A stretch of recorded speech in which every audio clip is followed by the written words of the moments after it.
قرآن کے بعد کسی بھی چیز کو قرآن سے اوپر درجہ دینا، یہ میں بہت بسط ادب طالب علم کے طور پہ آپ کے سامنے عرض کر رہا ہوں، یہ ریکارڈ بھی ہو رہا ہے۔ قرآن کے سامنے کسی بھی علمی چیز کو بشمول احادیث، روایات، شان نزول کی احادیث جن کو محدثین مانتے بھی نہیں ہیں زیادہ تر کو، قصے، کہانیاں، روایات، چمگوئیاں، سنی سنائی، جتنی بھی کیٹیگریز ہیں، ان میں سے کسی بھی بات کو قرآن پہ اہمیت دینے کا مطلب ہے اگر حدیث کو دے رہے ہیں تو راوی کو نبی پہ اہمیت دے رہے ہیں، راوی کو نبی پر، باقیوں کی کیا گننے کی ضرورت ہی نہیں ہے۔ قرآن کے تابع ہے، موتی ہے ہر چیز، احادیث تو موتی ہے، موتی قرآن کے تابع کر کے، ورنہ تو قرآن بانٹ لیتے ہیں ہم۔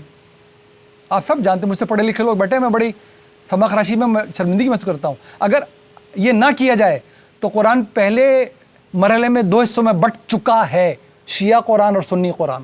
وہ ایک بات ہماری نہیں مانتے کیونکہ اپنی حدیثوں سے قرآن سمجھتے ہیں، تو کیا غلط کرتے ہیں؟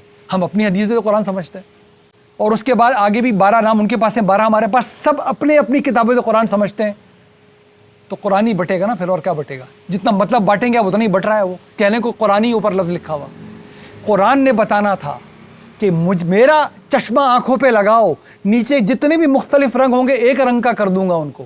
اگر تم اپنے اپنے رنگوں کی اینک لگا کے مجھے پڑھو گے تمہیں وہی رنگ نظر آنے لگے گا میرے اندر۔ تم شیعہ رنگ لگاؤ شیعہ نظر آؤں گا، تم سنی رنگ لگاؤ سنی نظر آؤں گا، تم فلاں لگاؤ فلاں نظر آؤں گا، تم فلاں لگاؤ فلاں نظر آؤں گا۔ اللہ کا رنگ اختیار کر لو کیونکہ وہی ہے سب سے اچھا رنگ، اور وہ قرآن کے علاوہ کہیں سے ملنے والا نہیں ہے اب ہمیں۔